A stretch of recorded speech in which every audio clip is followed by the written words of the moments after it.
हिंद दोस्तों, मैं नवीन शर्मा आप सभी का स्वागत करता हूं। आशा करता हूं आप सब एकदम अच्छे हैं, एकदम बेहतरीन हैं। एक बार सारे प्यारे दोस्त बताएंगे आप सब कैसे हैं। उम्मीद करेंगे बहुत अच्छे हैं, बहुत शानदार होंगे। और दोस्त, एप्लीकेशन पर होने वाली हमारी इस पहली क्लास में आप सब लोगों का स्वागत है। यूं तो हमारी ये 4th क्लास है और सबसे पहले तो मैं आप सब लोगों से थैंक यू बोलना चाहूंगा कि आप सब लोगों के विश्वास, बिलीव और आपके हार्डवर्क की वजह से आरडब्ल्यूए की एक पहचान है कि आप बच्चे हमारे ऊपर विश्वास करते हैं और फिर टीम के साथ मिलकर के आप मेहनत करते हैं और फिर एक अंत में बहुत सारे बच्चे सफल भी होते हैं। लेकिन आप उन सफल छात्रों में से होंगे या नहीं होंगे, इसके लिए आपको प्रॉमिस खुद से करना होगा। मैं आपसे हमेशा कहता हूं, आरडब्ल्यूए के स्टूडेंट्स का आपस में कंपटीशन रहता है, क्योंकि यहाँ पर नंबर ऑफ स्टूडेंट्स आपका साथी बहुत ज्यादा होते हैं और उतना नंबर ऑफ पोस्ट नहीं होते हैं। तो सीधी सी बात है, बच्चे बाद में हताश भी होते हैं और बच्चे बाद में प्रसन्न भी होते हैं। तो आप किस मोड में अंत में पहुंचेंगे, प्रसन्नता वाले में या फिर आपका विफलता वाले में, ये तय करेगा सिर्फ और सिर्फ कि आपने जो वक्त था, जिस समय पर आपको तैयारी करनी चाहिए थी, उस समय आपने कितना हार्डवर्क किया और कितने स्मार्ट वर्क से, कितने डेडिकेशन से आपने अपनी पढ़ाई की। अगर आपकी पढ़ाई में साथी डेडिकेशन नहीं था तो फिर कहते हैं कि दशमलव अंकों से भी मायूसी हाथ लग जाती है, ठीक है, और बहुत बड़ा अंतर भी हो सकता है। तो इसका तय आप ही को करना होगा कि आप उन फाइनल सेलेक्टेड बच्चों में से होंगे या नहीं होंगे। मैं तो उम्मीद करूंगा कि आप में से जो भी होंगे, क्योंकि एक टीचर के लिए अगर एक बच्चा नहीं होता तो दूसरा बच्चा हो सकता है, दूसरा बच्चा नहीं होगा तो तीसरा बच्चा सेलेक्ट हो सकता है। लेकिन आपकी फैमिली में आप होंगे सिर्फ जो वो खुशी दे सकते हैं, क्योंकि आपकी फैमिली को खुशी किसी अन्य बच्चे के सेलेक्ट होने से ना पहुंच सकती, क्योंकि वो पहुंच ही नहीं पाएगी, टीचर को पहुंच सकती है कि उसके लिए तो स्टूडेंट सब बराबर है। ठीक है, तो आप अपनी फैमिली के लिए उन सब चीजों को डेडिकेशन से, अब ये सोचेंगे कि भैया सभी बहुत मेहनत कर लें, ऐसा होता ही नहीं है कि सभी बहुत मेहनत कर लें। आप चुनिंदा बच्चे होंगे जो सबसे ज्यादा मेहनत कर पाएंगे। ठीक है, तो आप सब लोगों का वेलकम है। एक डेडिकेशन से पढ़ाई करनी है। डेडिकेशन से पढ़ाई का मतलब है सिर्फ और सिर्फ रिवीजन। एक चीज के लिए थम्स अप कर देना कि भैया हम रिवीजन हमेशा करेंगे। जो बच्चे ये पूछते हैं ये मुझसे कैसे याद होगा, ये मैं कैसे करूं, एक ही सॉल्यूशन, रिवीजन। आपको चीजें थोड़ी कड़वी लग सकती हैं, कठिन लग सकती हैं, लेकिन आसान किससे होंगी, रिवीजन से। आज का हमारा टॉपिक है यूनेस्को साइट। ठीक है, यूनेस्को साइट। यूनेस्को का फुल फॉर्म आप जानते हैं? यूनेस्को दरअसल में है क्या, पहले ये समझिए छोटा सा। हालांकि मैं आपको इंपोर्टेंट ऑर्गेनाइजेशंस पढ़ाऊंगा तो वहां पर हम पढ़ेंगे। ठीक है, अभी यूनेस्को पढ़ो तो यूएन क्या होता है? United Nations. यूनाइटेड नेशंस जानते हैं, पूरी दुनिया के लिए काम करने वाला अग्रणी संगठन है। इसे होता है आपका एजुकेशनल, ये फुल फॉर्म इसलिए लिख रहा हूं ताकि थोड़ी सी चीजें आपको समझ में आए। एजुकेशनल, एस से होता है आपका scientific, scientific and cultural organization, cultural organization. इस फुल फॉर्म को लिखने का मेरा मतलब क्या है, ध्यान से समझना जरा। यूनाइटेड नेशंस मतलब संयुक्त राष्ट्र। एजुकेशनल मतलब क्या होता है? शैक्षणिक, यानी जो शिक्षा से संबंधित हो, इससे संबंधित हो, साथ ही शिक्षा से। साइंटिफिक मतलब जो वैज्ञानिक महत्व का हो, जिसका विज्ञान से कोई संबंध हो। और आपका कल्चरल का मतलब होता है सांस्कृतिक, यानी जिसका संबंध संस्कृति से हो, कल्चर से हो। और ऑर्गेनाइजेशन है संगठन। आप समझो इन तीन शब्दों का क्या मतलब है।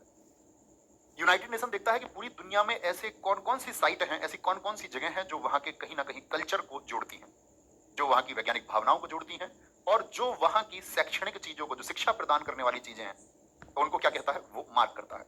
और ऐसा नहीं सिर्फ इंडिया, पूरी दुनिया में लगभग 1200 से ज्यादा आपका साथी, अगर बात करें, अगर जून की बात करूं पिछले आंकड़ों के अनुसार, तो यूनेस्को की साइट है। मैं आपसे पूछूं इंडिया में यूनेस्को की कितनी साइट है? जो बच्चे नहीं जानते उनको जानना होगा कि भैया यूनेस्को की भारत में 43 साइट है। कितनी साइट है? 43 साइट है यूनेस्को की इंडिया में। उन्हीं के बारे में आज हमको पढ़ना है कि वो कैसे कैसे है 43 साइट। उसमें कुछ नेचुरल भी होंगी, ठीक है, कुछ आपका क्या होंगी, कल्चरल होंगी, और कुछ क्या होंगी, मिक्स्ड होंगी, कुछ क्या एक ही है मिक्स्ड, तो वही हमको पढ़नी है। ठीक है, कोई दिक्कत, कोई परेशानी? अतिरिक्त बातें जो बच्चा करेगा उसको मुक्ति दे दी जाएगी। मुक्ति का मतलब पढ़ाई कंटेंट से रिलेटेड चीजें सोचनी है, और कुछ और सोच रहा होगा ना कोई, गुरुजी मेरी वो भाग गई है, मैं कैसे करूं, उसको मुक्ति दे दी जाएगी। फिर वो फिर चुपचाप बैठ के पढ़ते रहना। इसलिए खुद से प्रॉमिस करना, फालतू की कोई बात नहीं करूंगा, कक्षा में ध्यान लगाऊंगा। शुरू करें। 43 साइट से पहले यूनेस्को, जिसकी स्थापना साथी 1945 में हुई थी, उसको हम इंटरनेशनल ऑर्गेनाइजेशन जब मैं आपको पढ़ाऊंगा तभी पढ़ेंगे। अभी ध्यान से समझना चाहूंगा। भारत में यूनेस्को द्वारा मान्यता प्राप्त कुल 43 मूर्त धरोहर स्थल हैं। कितने स्थल हैं? नंबर कभी नहीं भूलना। मूर्त, मूर्त का मतलब क्या होता है? यहां पर देखेंगे क्या बोला, 43। टेंजिबल, टेंजिबल का मतलब क्या होता है? जिसको छुआ जा सकता है। मैंने आपको ये बताया। इंटेंजिबल क्या होता है? अमूर्त, जिसका कोई रूप नहीं होता। जैसे आप किसी डांस को छू सकते हैं क्या? आप कहेंगे नहीं भैया, आपने हमको क्लासिकल डांस में समझाया था कि अमूर्त। कौन सा बताया था मैंने आपको? बताओ अमूर्त सूची में कौन सा डांस था, फटाफट से आंसर करें। तो जिसको छुआ ना जा सके, इंटेंजिबल वो अमूर्त, और जिसको छू सके वो अमूर्त। तो यानी 43 साइट वर्ल्ड हेरिटेज साइट हैं, जिसमें 35 है आपकी क्या, कल्चरल, 35 कल्चरल साइट है, 7 नेचुरल प्राकृतिक जो वन वगैरह है, प्राकृतिक साइट है, और साथ ही एक मिक्स्ड है, कंचनजंगा। आगे चल के पढ़ेंगे। मिश्रित कितनी है? 35 कल्चरल है, 7 नेचुरल है और एक मिश्रित है। भारत में 15 अमूर्त सांस्कृतिक विरासतें भी हैं। क्या बोलोगे, भारत में कितनी अमूर्त सांस्कृतिक विरासत? तो आप बोलेंगे इंटेंजिबल कल्चरल हेरिटेज। वो कितनी है? 15। तो दो डेटा हमारे समझ में आते हैं। एक तो कभी भी मैं आपसे पूछूंगा भैया वर्ल्ड हेरिटेज साइट कितनी है? वर्ल्ड हेरिटेज साइट, तो वर्ल्ड हेरिटेज का मतलब क्या है? विश्व धरोहर स्थल। धरोहर मतलब हमारे देश की पहचान है पूरी दुनिया में। विश्व धरोहर स्थल भारत में भैया 43 हैं। कैसे होते हैं ये? मूर्त होते हैं, टेंजिबल होते हैं। कैसे होते हैं हमेशा? ये भैया जी हमेशा टेंजिबल होंगे। और अगर मैं आपसे पूछूं अमूर्त सांस्कृतिक विरासत कितनी है? अमूर्त सांस्कृतिक विरासत जो मैंने अभी मार्क करा है उसको देखिए यहां पर। अमूर्त सांस्कृतिक विरासत कितनी है? अबे पूरी सेंटेंस को रटने की जरूरत नहीं है आपको, सिर्फ काम की चीजें याद करनी है। इंटेंजिबल कल्चरल हेरिटेज कितने हैं? 15, और 15वीं गरबा है, वो हम पढ़ेंगे आगे चलकर। सर्वाधिक यूनेस्को स्थल किस स्टेट में है? सबसे ज्यादा यूनेस्को साइट आपका महाराष्ट्र में है, वहां पर 6 यूनेस्को साइट है, एक 5 में और एक मिक्स का आपका नहीं, संयुक्त रूप से, यानी कुल मिलाकर के 6 है आपका। Maharashtra has the 6 UNESCO sites. Bharat UNESCO को साथी जो स्थापना हुई थी यूनेस्को की, मैं आपको पढ़ाऊंगा। यूनेस्को का मुख्यालय जो है वो कहां पर है? पेरिस में है, और यूनेस्को को स्टैब्लिश किया गया था 1945 में। लेकिन क्या भारत जब यूनेस्को की स्थापना हुई उससे तुरंत जुड़ गया था? अब कहीं नहीं, भारत उससे अगले वर्ष जुड़ा। बहुत इंपोर्टेंट, तो ये तो बनेगा ही इंपोर्टेंट। दूसरा इंपोर्टेंट क्वेश्चन है कि भारत यूनेस्को का मेंबर कब बना था? India has been a member country of UNESCO since 1946।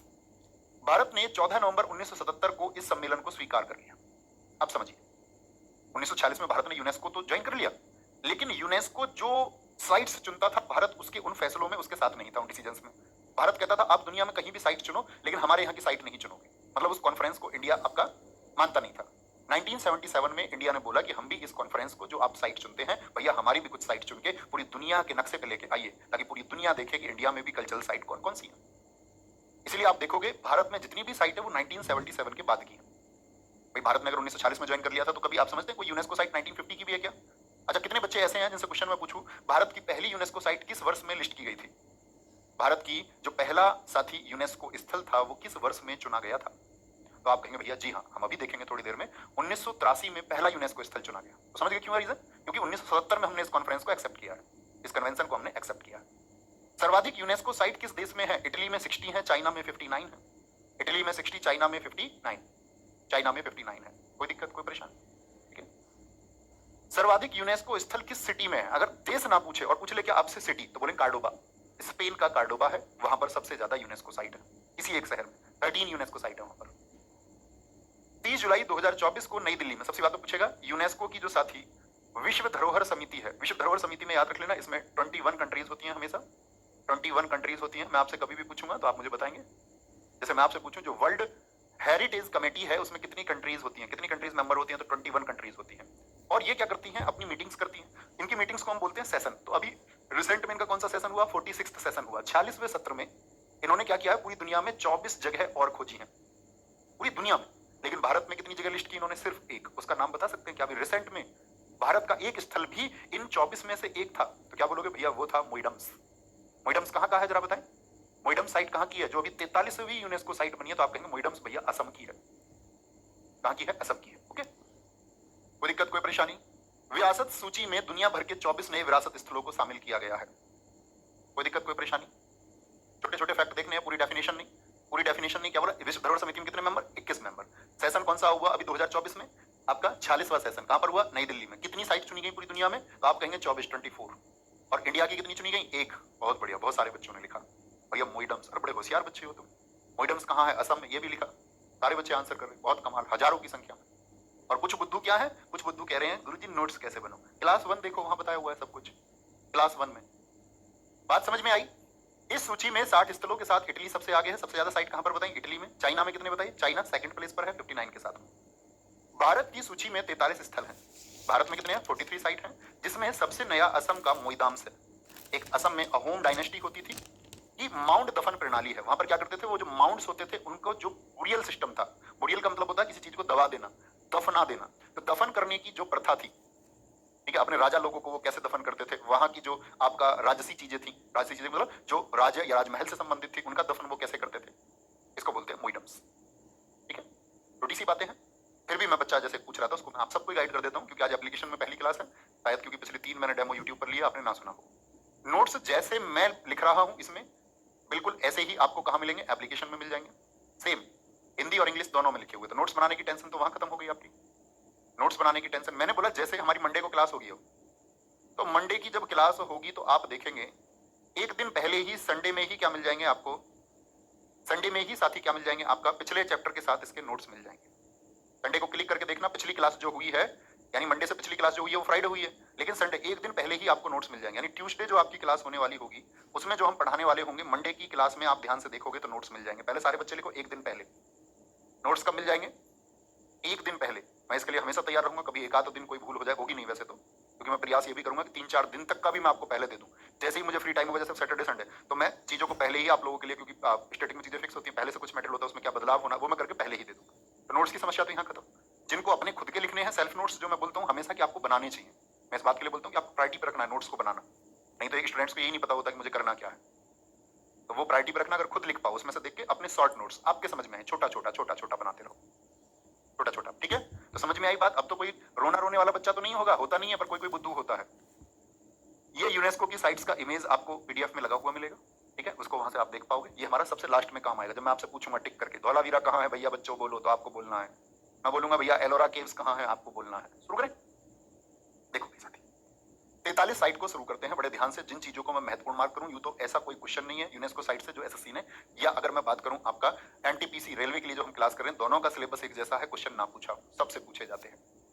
Okay, तो यहां पर वर्ल्ड हेरिटेज साइट का नाम लिखा हुआ है, नंबर से ऐसे 43 तक चलेंगे। यहां लिखा हुआ है वो किस स्टेट में पड़ता है, और यहां लिखा हुआ है किस ईयर में उसको यूनेस्को साइट बनाया गया था। तो कागज और पेन कॉपी लेके बैठ जाओ ध्यान से और देखो, ध्यान से देखिए। सबसे पहली कौन सी साइट है, तो आप बोलेंगे सबसे पहला जो यूनेस्को स्थल है भारत का पहला, अकबर ने इसको बनवाया था। और आगरा का किला, लाल किला नहीं है भैया, आगरा का किला, आगरा फोर्ट है। इसके अंदर एक जहांगीर महल है, एक खास महल है। कहां पर पड़ते हैं ये, तो बच्चे जानते होंगे, यूपी वाले बताओ कहां पर भैया? आगरा में, फतेहपुर सीकरी के पास में है ये आपका आगरा का किला। पहली बार 1983 में ये आपका लिस्ट हुआ। अच्छा, दूसरा क्वेश्चन बनता, 1983 में कितने स्थल थे जो यूनेस्को के लिए चुने गए? तो 4 साइट थी टोटल। देखना 1983, ताजमहल भी दूसरे साइट बना। ताजमहल आप इतिहास में पढ़ोगे इन सबको, अकबर के टाइम पे आगरा का किला पढ़ोगे तो हिस्ट्री वाले सर आपको पढ़ाएंगे। ताजमहल पढ़ाएंगे तो वो शाहजहां क्या कहानी थी ताजमहल की, हाथ कटवाए थे उन लोगों के या नहीं? ताजमहल यूपी में है 1983 में। 1631 से 1648 के बीच इसका निर्माण हुआ और शाहजहां द्वारा निर्मित एक वास्तुकार, वास्तुकार बोलते हैं किसको? आर्किटेक्ट को। आप भी अपना घर बनवाओगे तो डिजाइन बनवाते हो ना, तो इसका डिजाइनर कौन था? उस्ताद अहमद लाहौरी। और इतिहास में आप पढ़ेंगे इसका डायरेक्टर था ईशा खां। डॉक्टर मतलब जिसने निर्देश दिया, अरे भैया ईंट इधर लगाओ, अरे भैया लाल बलुआ पत्थर लगा था इसमें। एक क्वेश्चन पूछा जाता है इसकी, अगर ताजमहल की दीवारों को आप ध्यान से देखेंगे तो उन पर एक आर्ट हुई है, एक नक्काशी हुई है, और वो नक्काशी जो है उसको बोलते हैं पित्रादुरा शैली। क्या बोलते हैं? ताजमहल पर कौन सी आर्ट है आपका? पित्रादुरा स्टाइल है भैया, पित्रादुरा स्टाइल, पित्रादुरा स्टाइल। अभी ऐसा नहीं था कि ताजमहल पहला स्थल है जिस पर पित्रादुरा शैली का प्रयोग हुआ। ऐसा स्थल पहला है एतमाउद्दौला का मकबरा, वो भी आप इतिहास में पढ़ेंगे कि एतमाउद्दौला का जो मकबरा था, एतमाउद्दौला जानते हैं कौन है? ताजमहल किसकी याद में बना था बताइए जरा सर? तो जिनकी याद में ताजमहल बना उनका नाम क्या है, पहले बोलो फटाफट से, सारे दोस्तों का आंसर है। तो ये तो शाहजहां ने बनवाया, लेकिन शाहजहां किसका बेटा है? जहांगीर। जहांगीर की शादी हुई मेहरुन्निसा से, तो उसने मेहरुन्निसा की सारी फैमिली को ही ऐसे समझो अडॉप्ट कर लिया जहांगीर ने। तो जहांगीर के ससुर है, उनकी घरवाली के पिताजी हैं, और घरवाली के पिताजी के लिए उन्होंने एक टॉम बनवाई, एक मकबरा बनवाया आगरा में, एतमाउद्दौला का मकबरा। और एतमाउद्दौला का मकबरा वह पहली साइट है जिसमें व्हाइट मार्बल का यूज हुआ था। सफेद संगमरमर का प्रयोग सबसे पहले किसमें हुआ था? बच्चों को विकल्प मिलता, ताजमहल क्लिक कर देते, नहीं। सफेद संगमरमर का इस्तेमाल सबसे पहले किसमें हुआ भैया? एतमाउद्दौला के मकबरे में, द टॉम्ब ऑफ एतमाउद्दौला, आगरा। पित्रादुरा शैली का सबसे पहला प्रयोग कहां पर हुआ? ताजमहल नहीं भैया, एतमाउद्दौला का मकबरा। समझ लो, ये दो चीजें एतमाउद्दौला के मकबरे में हुई थी। तो दूसरी साइट बना ताजमहल। तीसरी साइट 1983 में कितनी साइट होगी टोटल बताना? जैसे एसएससी जेई में पूछा गया था, वह प्रारंभिक वर्ष जब यूनेस्को के स्थलों को चुना गया, यानी कि यूनेस्को की साइट जब लिस्ट हुई तो कितनी साइट थी जो 1983 में लिस्ट हुई थी? आप कहेंगे 4, 4। मुमताज महल सबको पता है। अभी तुमसे पूछूंगा कुछ कठिन क्वेश्चन, जब देखूंगा तुम बताओगे, यानी सब मुमताज लिख रहे हैं। अजंता में कितनी गुफाएं हैं टोटल? 29 केव्स हैं। कितनी केव्स हैं बोलोगे? अजंता केव्स कुल गुफा 29। किस साथी रिलीजन से इनका रिलेशन है? बौद्ध धर्म से इनका संबंध है, और वाकाटक डायनेस्टी ने इनको बनवाया था। और किस नदी के किनारे हैं ये? वाघोरा नदी के किनारे हैं भैया। किसके किनारे? वाघोरा नदी के किनारे। अजंता की गुफाओं की खोज कोई पूछे आपसे, इनको कब डिस्कवर किया गया था? तो कब डिस्कवर किया गया था? 1819 में, 1819 में, ठीक है। और कौन सी पेंटिंग यहाँ पर प्रयोग हुई है? फ्रेस्को पेंटिंग्स का प्रयोग करके इन केव्स को बनाया गया है। फ्रेस्को पेंटिंग्स यानी सजाया गया है, इन गुफाओं में अंदर सजावट मिलेगी आपको, डेकोरेशन मिलेगी। फ्रेस्को पेंटिंग्स का यूज यहाँ पर किया गया है। किस रिवर के किनारे हैं? वाघोरा रिवर। कहां पर बहती है? महाराष्ट्र में। अजंता की गुफाओं से सब क्वेश्चन पूछे जाते हैं। कुल संख्या कितनी? 29। बोलो फटाफट से, किस धर्म से संबंध है भैया? बौद्ध धर्म से। किसने बनवाया? वाकाटक वंश के शासकों ने। अब इतिहास में पढ़ो वाकाटक वंश को, क्योंकि वाकाटक वंश के संस्थापक हरिसेन थे। ठीक है, जिनकी राजधानी गुलमा हुआ करती थी, वत्स गुलमा। महाराष्ट्र, अजंता की गुफाएं हैं, 1983 में ये आपका चिन्हित हुई। अभी आपको पेंटिंग्स में आगे चल के पढ़ाऊंगा। दरअसल में फ्रेस्को पेंटिंग्स अपनी पहचान खो चुकी थी, लेकिन फिर वो हरियाणा में उत्पन्न हुई। अब इनका संबंध हरियाणा से, लेकिन उस टाइम पे महाराष्ट्र से था। ओके, एलोरा की गुफाएं कहां पर हैं? अब एक क्वेश्चन पूछूंगा, महाराष्ट्र के किस जिले में है अजंता और एलोरा? बताओ फटाफट से। एलोरा की गुफाएं कुल 34 हैं। ये कहां पर है? चणद्री पहाड़ी पर स्थित है, चणद्री पहाड़ी पर। और एलोरा की जो गुफाएं हैं इनको बोला जाता है rock cut caves. Rock cut caves हैं। रॉक कट केव्स का मतलब क्या होता है? क्या बोलेंगे? सैलकृत, यानी सैल का मतलब होता है चट्टान, और चट्टानों को काट करके, पूरे पहाड़ों को काट करके, आप उसका ऊपर से फोटो देखोगे तो ऐसा दिखेगा गड्ढे में पूरा एक पत्थर, पूरा एक ऐसा पर्वत था प्लेन, उसमें भैया अंदर की तरफ काट के ऐसे बनाई गई है, फिर दिखती है इसका स्ट्रक्चर। मतलब ये पत्थर जो था आपका, इसको काटा गया और गहराई तक खोद के और ऊपर से ही बनती गई। हमेशा इमारतें कैसे बनती हैं? आपको भैया नीचे से ऊपर बनती है, एक लिए ऊपर से नीचे की तरफ बनाई गई, ऊपर से नीचे की तरफ। महादेव जी बना दिए मैंने, तो क्या बोलेंगे? ऊपर से नीचे की तरफ पत्थरों को काट के बनाती गई। तो क्या बोलेंगे भैया? 34 गुफाएं हैं। ये भी बौद्ध धर्म से हैं, लेकिन शुरुआती 12, 1 से 12 तक कितनी गुफाएं हैं जो बौद्ध धर्म से हैं? 12 केव्स हैं। अगर मैं बात करूं हिंदू धर्म के लिए कुल कितनी गुफाएं हैं? 13 से 29, तो टोटल कितनी हो गई फटाफट से बोलो। 29 में से 12 गए तो भैया आपका 17, और 30 से 34 यानी कि 5 जैन गुफाएं हैं। तो जो एलोरा है उसमें जैन गुफाओं की संख्या कितनी है? 5 है। कितनी है? 5। महाराष्ट्र के किस डिस्ट्रिक्ट में है ये? तो महाराष्ट्र के साथ ही औरंगाबाद में। और औरंगाबाद का नाम बदल के क्या लिख दिया, कर दिया गया? लेकिन याद रखना, मैंने क्या बताया था पिछली बार, एसएससी सीएचएसएल ने इसका नाम संभाजी नगर नहीं दिया था। क्या नाम दे दिया था उन्होंने? उन्होंने नाम दिया था इसका भैया औरंगाबाद ही। तो ऑप्शन में देखना जरा ध्यान से भैया, संभाजी नगर नाम कर दिया गया। संभाजी जानते हो ना, छत्रपति शिवाजी महाराज जी के बेटे थे संभाजी महाराज जी। संभाजी जो 1680 टू 1689 तक आपका मराठा साम्राज्य के, आपका अगर बात करूं कि अग्रणी रहे थे, नेता रहे थे औरंगाबाद में, उन्हीं के सम्मान में। तो 1983 में 4 साइट जी भैया याद रखेंगे। सबसे इंपोर्टेंट फैक्ट गुफाओं की संख्या इसमें सबसे इंपोर्टेंट क्या है, बाकी मत भूल जाना। कभी सोचो भैया ने बताया ये इंपोर्टेंट, तो यही पढ़ना है। गुफाओं की संख्या से सबसे ज्यादा क्वेश्चन पूछे जाते हैं, है ना। और इनकी जो स्थिति है, इनकी जो स्थिति है, किस जिले में ये स्थित है? ओके, आगे। कोणार्क का सूर्य मंदिर कहां पर स्थित है? अब इसकी स्थिति याद रखें, कहां पर है? उड़ीसा में। इसको किसने बनवाया? नरसिंह देव वर्मन द्वारा बनवाया गया। नरसिंह देव वर्मन जो गंग डायनेस्टी से थे। किससे थे? गंग वंश से। गंग डायनेस्टी थी, क्योंकि दरअसल में वर्मन देखते ही हम क्या बोल देते हैं आपका, भैया दरअसल उनका पल्लवों से संबंध होता है, गंग वंश से इनका संबंध था। कोणार्क का सूर्य मंदिर मैं आपसे पूछूंगा कितने रुपए के नोट पर है? कितने रुपए के नोट पर है? सर बौद्ध लोग क्या हिंदू नहीं होते? नहीं दोस्त, महात्मा बुद्ध की शिक्षाओं को मानने वाले, तो महात्मा बुद्ध ने एक अलग धर्म बनाया था, बौद्ध धर्म। भैया अजंता एलोरा भी वहीं होंगे ना? हाँ जी, हाँ जी, हाँ जी। भैया नोट्स को मैं शॉर्ट में करके लिख लेता हूँ और फिर याद करके, इससे बेहतरीन कोई तरीका ही नहीं है दोस्त। यही मैंने आपको बताया था। नई स्टैटिक जीके की क्लास मंडे टू फ्राइडे होगी, मंडे टू फ्राइडे। कहां बोलोगे? कोणार्क का मंदिर कहां पर है? उड़ीसा में है। और इसका ईयर बहुत इंपॉर्टेंट है। कितने रुपए के नोट पर है भैया? 10 रुपए के नोट पर है। महाबलीपुरम के स्मारक कहां पर है? महाबलीपुरम के स्मारक तमिलनाडु में है। कब चिन्हित हुए थे? कोणार्क और महाबलीपुरम के स्मारक बहुत पूछे जाते हैं। महाबलीपुरम के स्मारक कहां पर हैं? ये बहुत पूछा जाता है, तमिलनाडु में। इसको पल्लव राजाओं ने बनवाया, और इनको हम बोलते हैं पंचरथ मंदिर। पंच का मतलब कितना होता है? 5 रथ हैं। 5 रथ हैं आपका, और पांचों के पांचों रथ हैं महाभारत के कैरेक्टर्स को लेकर के। जैसे युधिष्ठिर कौन थे? धर्मराज। तो यहां पर एक धर्मराज रथ है, याद है ना, धर्मराज युधिष्ठिर, जो कभी झूठ नहीं बोलते थे, कभी झूठ नहीं। कहते हैं व्यक्ति इनकी चीजों को, शिक्षाओं को अपने जीवन में अपनाए तो बहुत आगे जाए। धर्मराज युधिष्ठिर थे। और कौन थे? एक साथी आपका भीम, एक आपका अर्जुन। अर्जुन तो 3 रथ तो ये हो गए। नकुल सहदेव के लिए इकट्ठा एक रथ है, नकुल और सहदेव के लिए इकट्ठा एक रथ है। 5 पांडव हो गए, और इनकी पत्नी के लिए एक रथ है आपका, द्रौपदी। द्रौपदी बोलो जी कितने रथ हो गए टोटल? 5 रथ हो गए। 5 रथों को याद रखेंगे। एग्जाम में क्वेश्चन बनता है कि निम्नलिखित में से कौन सा तमिलनाडु के पंचरथ में शामिल नहीं है? तो 3 इसमें से ऑप्शन देता है और एक ऑप्शन अलग दे देगा। आपको बताना चाहिए 5 भाइयों के नाम से है और एक उनकी पत्नी द्रौपदी के नाम से है।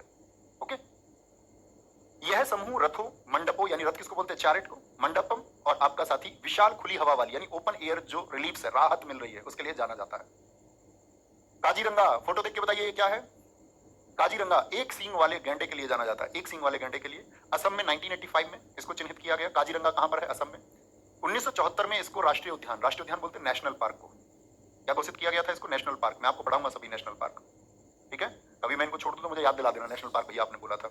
टाइगर रिजर्व भी हम पढ़ेंगे, टाइगर रिजर्व। टाइगर रिजर्व जो मैं बोलूंगा आपसे वो प्रॉमिस पूरा होगा। एक सींग वाले गैंडे के लिए प्रसिद्ध है। मानस भी क्या है साथी, नेशनल पार्क है, असम में 1985 में। ये 1973 में प्रोजेक्ट टाइगर के तहत बाघ रिजर्व के नेटवर्क में शामिल होने वाला पहला रिजर्व। मैं पूछूं प्रोजेक्ट टाइगर में पहला टाइगर रिजर्व कौन सा था? वो मानस टाइगर रिजर्व या बोले मानस नेशनल पार्क था। अभी भूल जाइए इस बात को, मैं आपको बताऊंगा नेशनल पार्क क्या होते हैं, टाइगर रिजर्व क्या होते हैं, वाइल्ड लाइफ सेंचुरी क्या होती है, बर्ड सेंचुरी क्या होती है, ये हम बात करेंगे आगे चल के। प्रोजेक्ट टाइगर बस इतना समझिए, प्रोजेक्ट टाइगर आया था 1 अप्रैल 1973 को। कब आया था प्रोजेक्ट टाइगर? आया था 1 अप्रैल 1973। किसको बचाने के लिए? टाइगर्स को। टाइगर को हिंदी में क्या बोलते हैं बताओ जरा, टाइगर को हिंदी में क्या कहते हैं? तो क्या बोले 1 अप्रैल 1973 को आया बाघ को बचाने के लिए। जैसे हम लोग लेके आए थे एक आपका प्रोजेक्ट, मैं सारे प्रोजेक्ट भी आपको पढ़ाऊंगा, एक लेके आए थे हम प्रोजेक्ट 1992, इसको हाथियों को बचाने के लिए थे। दो तो बड़े पूछे जाते हैं एग्जाम्स में। ओके, यह एक बायोस्फीयर रिजर्व भी है, यह एक बायोस्फीयर रिजर्व भी है। बायोस्फीयर रिजर्व कितने हैं भारत में, ये भी हम आगे चल के पढ़ेंगे। 18 बायोस्फीयर रिजर्व है, ये मैंने कल के प्रैक्टिस सेट में भी आपको बताया। कल का प्रैक्टिस सेट किया आपने? नहीं किया?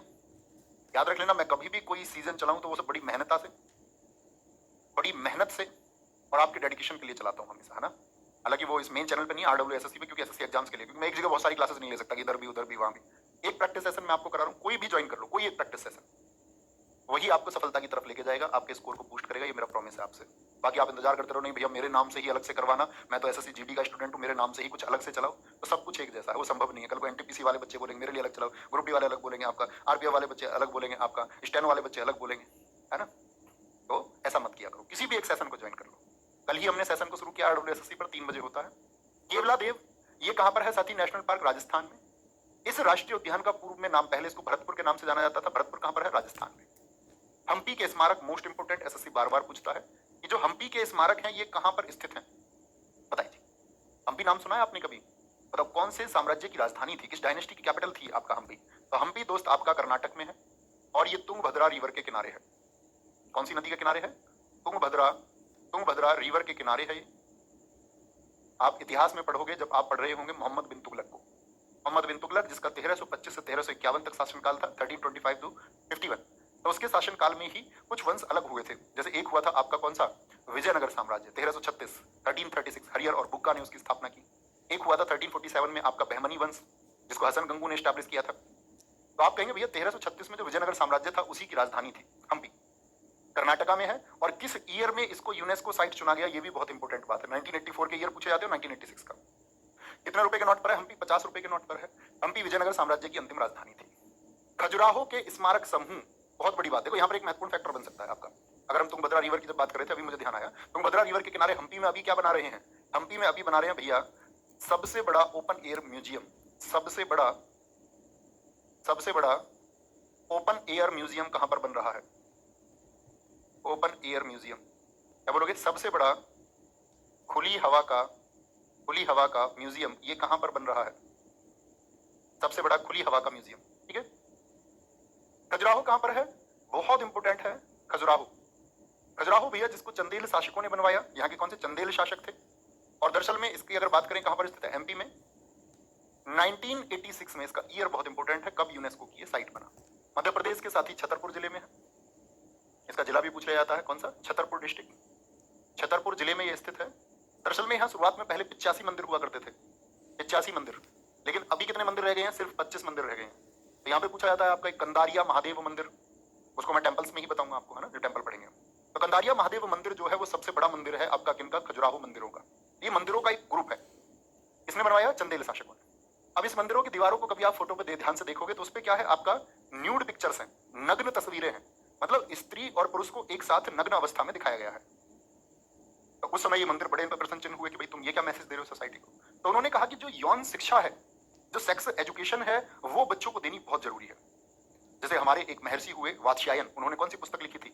उन्होंने लिखी कामसूत्र। और उन्होंने बताया कि आपका कि जो साथी, भाई पहले क्या बोलते थे? पहले ये थोड़ी था कि भाई बच्चे पैदा करो तो संख्या बढ़ाते जाओ। पहले ये नियम था प्रकृति का कि अपोजिट जो जेंडर्स होंगे, जो विपरीत लिंग होंगे, जैसे कि पुरुष और स्त्री, ये क्या हो गया? अपोजिट जेंडर्स हो गए। तो अपोजिट जेंडर्स इस बात के लिए मेल करेंगे ताकि वो प्रजनन कर पाए, सिर्फ इस बात के लिए, बाकी और कोई उद्देश्य नहीं होना चाहिए, प्रजनन मात्र के लिए, इतना भर उन लोगों का साथ होना चाहिए। तो उन्होंने क्या बोला? वात्स्यायन ऋषि ने उसी के लिए अवस्थाएं बताई कि कैसे जो युगल है, पति और पत्नी एक साथ अच्छे संबंधों में रह सकते हैं। उस सब के लिए ये बड़े चर्चित हुए मंदिर तो बहुत पूछे जाते हैं, इनके इतिहास को आप भी पढ़ना और जानना। कौन से दो धर्मों के लिए है ये? हिंदू धर्म और जैन धर्म, जिनके लिए मंदिर डिवोटेड है। फतेहपुर सीकरी उत्तर प्रदेश 1986। इसको अकबर ने जब गुजरात विजय हासिल कर ली थी, यहां पर बनवाया ना बुलंद दरवाजा, यह पंचमहल और अनूप तालाब भी इसी में है, फतेहपुर सीकरी। गोवा के गिरजाघर और कॉन्वेंट, बस नाम पढ़ लेना, गोवा 1986, ये पुर्तगाली राजधानी थी और यहां पर बहुत मिशनरी आई अपने अपने धर्म का प्रचार करने। एलिफेंटा की गुफाएं बहुत इंपॉर्टेंट है, कहां पर है? महाराष्ट्र में है। किसने बनवाया था इनको? राष्ट्रकूटों ने, जो राष्ट्रकूट वंश था उसने इसको बनवाया था। Built by Rashtrakuta dynasty. Dharapuri गुफाएं, एलिफेंटा गुफाओं का एक लोकल नेम है, मतलब वहां पर आप जाओगे महाराष्ट्र में तो वहां पर वैश्विक रूप से तो इसको एलिफेंटा बोलते हैं ग्लोबली, लेकिन वहां लोकली इसको क्या बोलते हैं? धारापुरी। कितनी गुफाएं हैं एलिफेंटा की? 7 गुफाएं। अगर आपने ध्यान से मेरी बात सुनी थी तो मुझे बताओ फटाफट से, एलोरा में कितनी गुफाएं मैंने आपको बताई थी? 1987, बहुत इंपॉर्टेंट है। एलिफेंटा की गुफाएं यूनेस्को में कब लिस्ट हुई थी? एलिफेंटा की गुफाएं, फटाफट से बोलोगे। एलोरा की गुफाएं कहां पर है? बोलोगे भाई? इस बच्चे को ब्लॉक करो, ऊपर जो है ऊपर वाला, ये यही है। सर जी रनिंग करने के बाद में बहुत नींद आती है, ऐसा कर दो इसको चुपचाप बस पढ़ पाए, रहने देना, सच में मत कर देना। अरे सब नहीं, चलो तुम्हारी एक गलती माफ है शिशुपाल, मैं तुम्हारी एक गलती माफ करता हूं, ठीक है साथी? याद रखेंगे इस बात को। बच्चा कहीं और फोकस नहीं करना है, रिक्वेस्टिंग टू यू, आपके पैर पकड़ के मैं ये बात बोलता हूँ, हाथ जोड़ के ये बात बोलता हूँ, कहीं और फोकस मत करो। पढ़ने का मतलब है छात्र, मतलब एकदम से एकाग्र हो गए। वो घोड़ा बन जाना जिसके पट्टी बंधी होती, ना इधर का देखना ना उधर का, ना कुछ सोचना। लेकिन भैया दिमाग तो कहीं और पहुंच जाता है। ये कैसे क्यों होता है? मैं तो बहुत सोचता हूँ, बड़े ध्यान से पढ़ूंगा, लेकिन दिमाग भटकता है। इसका सिर्फ एक तरीका, जो आपके पढ़ने का स्थान है ना, वहां सामने सबसे बड़ी चिट लगाओ, फोकस। चिट लगा लो वहां सबसे बड़ी, फोकस। फोन में अलार्म लगा लो हर 2 घंटे बाद का, फोकस। देखिए कुछ और, अच्छा इंस्टा चला रहे हो, फोकस। पढ़ाई में इधर उधर कुछ जाएगा, ध्यान कहीं और डूबे हो, फोकस। ध्यान सबका भटकता है, लेकिन आप कितनी जल्दी उसको वापस ट्रैक पे ले आओगे और कितनी जल्दी ये पहचान लोगे नहीं भैया गलत रास्ता है। क्योंकि गलत रास्ते पर अगर आगे बहुत बढ़ जाओगे तो फंस जाओगे ना। एक बच्चे ने कल मुझसे रिक्वेस्ट किया आप सब तक मैसेज पहुंचाने के लिए। मेरे पास आए, एक लड़का था, उनकी 2 बहनें थी, बहुत रोए, बहुत, जितनी सीमा हो सकती है रोने की उतने भर की। इवन मतलब मैं उनके जैसी ही हालत में था, लेकिन मैं उनके साथ उस हालत में बह जाता तो शायद ठीक नहीं रहता। उसने बस एक अपील की बच्चे ने, उसकी मतलब अगर बात बताऊं, मैं नाम तो नहीं बता सकता, मतलब हमारे आसपास के गांव के ही हैं, लगभग 8-10 गांव छोड़ के। तो उनकी बहन की शादी अभी कुछ टाइम बाद, लगभग मतलब कि 1.5 महीने बाद, ऐसे समझो। तो उनके पास 1 ही बीघे जमीन थी। उन्होंने बताया भैया हमारे पास 1 ही बीघे जमीन है। पिताजी ने वो जमीन बेची उन 2 लड़कियों की शादी के लिए। टोटल 4 बहनें हैं, बड़ी 2 की शादी के भी एकदम से जमीन बेचेंगे तो उतने पैसे नहीं मिलते हैं, पहले ही बेच देते हैं जमीन को। ठीक ना, मैं क्या सिखा रहा हूँ? तो जमीन को पहले ही बेच देते हैं, तो वो लड़के को पैसे दे दिए 7 लाख रुपए, शादी पे काम है। उस लड़के ने रमी सर्कल खेल लिया, कोई रिश्तेदार मदद नहीं कर रहा है, नहीं कुछ, कोई कुछ मदद नहीं कर रहा है। जैसे तैसे करके वो 2 लाख रुपए की मदद पिछले जब से मिलके गए तब से वो इकट्ठी कर पाए। हालांकि मैंने उनसे प्रॉमिस किया 10 तारीख तक का, मैंने इस 10 तक आप जो प्रयास कर सकते हो उससे करिए, बाकी मैं देखूंगा। लेकिन दोस्त मैसेज ये है, और मेरे पास 2-3 मैसेज और आ चुके हैं बच्चे के लिए, मुझे जॉब दे दो। दरअसल में वो में सब कुछ मेरे पास नहीं है संभव। मैंने उन बच्चों को बताई ये बात कि आप जब कोई डिसीजन लेते हैं आपको उस टाइम पे सोचना है ये सही है गलत है। जो मैंने अभी बोला ना कि रास्ता गलत है, ये बहुत देर बाद पता चले तो कोई अर्थ नहीं है। ये शुरुआत में तो जैसे ही ध्यान भटके ये पता चल जाना चाहिए कि ये सही है या नहीं है। इसलिए उस फोकस को लिख लो। भैया रथ मंदिर कहां पर है ये बताएंगे दोस्त आपका, रथ मंदिर सारे मंदिरों को पढ़ाएंगे, ध्यान रखें। सुंदरवन नेशनल पार्क, तो मेरी रिक्वेस्ट है आप सारे बच्चों से, आपके सामने भी ऐसे बहकावे आएंगे, आप सोचेंगे कि यार मैं अपनी स्थिति बदल लूं, अमीर हो जाऊं। जब आपको अगर फायदा हो भी गया ना तो किसी के घाटे से होगा, कोई और रोएगा आपकी जगह, है ना। आजकल तो बड़े स्टार लोगों से बोल रहे हैं ना गेम खेलने के लिए, उन्हें नहीं पता कितने लाखों लोगों के घर बर्बाद हो रहे हैं, इतने यूथ अपने घर से पैसे चुरा के अपने घर की स्थिति को बेकार कर रहा है। मैंने बहुत धमकाया उस लड़के को, मैंने उससे कहा नालायक तू अब झूठे आंसू मुझे दिखा रहा है। बेशक वो आंसू सच्चे हो, लेकिन हम तो झूठे कहेंगे ना कि तुम टाइम पे ठीक डिसीजन नहीं लेते हो। आएंगे जी वापस। सुंदरवन टाइगर रिजर्व ये कहां पर है? पश्चिम बंगाल में है। यह गंगा डेल्टा का हिस्सा है। अब आप सोचेंगे डेल्टा क्या होता है? देखो भारत में सारी नदियां कहां पर गिरती हैं? आप कहोगे भैया इधर अरेबियन सी है, अरब सागर है, इधर क्या है? बे ऑफ बंगाल है। ज्यादातर नदियां कहां गिरती हैं? बे ऑफ बंगाल में। तो गंगा और ब्रह्मपुत्र जब गिरती हैं तो ये नदी में ऐसी आकृति बनाती है। और आपने मैथ में पढ़ा होगा डेल्टा, डेल्टा का साइन कैसा होता है? तो इसको डेल्टा कहते हैं, समझते हो ना? थीटा का साइन होता है, अल्फा बीटा गामा होते हैं जैसे, ऐसे ही डेल्टा भी होता है गणित में, तो उसके जैसी आकृति है, तो इसको बोलते हैं डेल्टा। सबसे बड़ा जो है वो सुंदरवन है। पट्टादकल के स्मारक समूह मोस्ट इंपोर्टेंट कहां पर स्थित है? इनकी स्थिति बहुत पूछी जाती है। 1987 में ये चिन्हित हुए, दोनों चीजें पूछी जाती हैं। पट्टादकल ऐसे बने हुए हैं। पट्टादकल में क्या है? 9 हिंदू टेंपल है और एक जैन मंदिर है। 9 हिंदू टेंपल है और एक जैन मंदिर है। चोल मंदिर कहां पर है? ताथी तमिलनाडु में है, 1987 में। इनको राजेंद्र चोल ने बनवाया। यहाँ पर अभी मंदिरों पर ध्यान बिल्कुल मत देना, मंदिर हम पढ़ेंगे जब अलग से क्लास लेंगे। वृहदेश्वर, तंजावुर, ऐरावतेश्वर। हमें कोई जल्दबाजी नहीं है, एक बार थम्स अप करो भैया, ऐसी तो नहीं है फटाफट फटाफट जल्दी से पढ़ के खत्म कर दो। है ना। मैं बड़े आराम से धीरे से हम पढ़ेंगे क्योंकि हमारे पास समय है। अगर हम लगभग आपका 50 कक्षाओं तक इसको लेके जाएंगे, और इस बार मैंने सोचा है, आज ही सुबह सोचा है मैंने आपके लिए कि मैं इसमें आपको एक समूह भी कराऊंगा कक्षाओं का छोटा, जैसे और सभी आर्टिकल्स की एक क्लास करा लेंगे 2 घंटे की, जब हमारा स्टैटिक जीके खत्म हो जाएगा, ताकि मैं आपको उसका भी एक रिवीजन करवा दूं अच्छा सा। ऐसी कुछ क्लासेस एड ऑन पर रहेंगी हमारी। ओके, जैसे हिस्ट्री की इंपोर्टेंट डेट्स, प्राचीन से शुरू होकर कौन सी डेट्स पूछी जाती हैं, इसका भी एक प्रॉमिस आपसे है। तो बस जल्दबाजी मत करना, बस मेरे हिसाब से चलते रहना, एक परफेक्शन की तरफ लेके जाएंगे तुम्हें जीएस में। इसमें तंजावुर में जो बृहदेश्वर मंदिर है, गंगकोंड चोल है आपका, जिसने गंगा क्षेत्र को आके जीता, ठीक है, राजेंद्र थे आपका। बृहदेश्वर मंदिर और दारासुरम में ऐरावतेश्वर मंदिर जैसे मंदिर हैं, ये चोल मंदिरों के ग्रुप में है। नंदा देवी कहां पर है साथी, ये एक बायोस्फीयर रिजर्व भी है, याद रख लेना। यह है एक, अब आप सोचेंगे भैया बायोस्फीयर रिजर्व क्या होता है ना। तो ये बायोस्फीयर रिजर्व में आपको 18 के 18 पढ़ाऊंगा, उतना धैर्य रखना पड़ेगा, क्योंकि एक ही दिन में सब कुछ नहीं जान सकते आप। यह एक बायोस्फीयर रिजर्व भी है। भारत में कितने बायोस्फीयर रिजर्व है, 18। तो नंदा देवी आपका, अगर मैं बात करूं उत्तराखंड का, ये दूसरा बायोस्फीयर रिजर्व है इंडिया का। पहला बायोस्फीयर रिजर्व था आपका नीलगिरी 1986 का, ये हम बायोस्फीयर रिजर्व में पढ़ेंगे। तो मैं आपसे पूछूं, नंदा देवी और फूलों की घाटी कहां पर है। फूलों की घाटी 1988, घाटी का मतलब होता है वैली। तो भारत में पूछी जाती है कुछ, कितने दोस्त बता सकते हैं अरकू वैली कहां पर है। अरकू। नौरा वैली कहां पर है इंडिया में, नौरा वैली। मैं आपसे पूछूं साइलेंट वैली कहां पर है इंडिया में, साइलेंट वैली कहां पर है। मैं आपसे पूछूं दोस्त पिन वैली कहां पर है, पिन वैली। तो ये घाटियां हैं, घाटियां कहां होती हैं, पहाड़ों के बीच में। ये जो जगह है, इधर पहाड़ बीच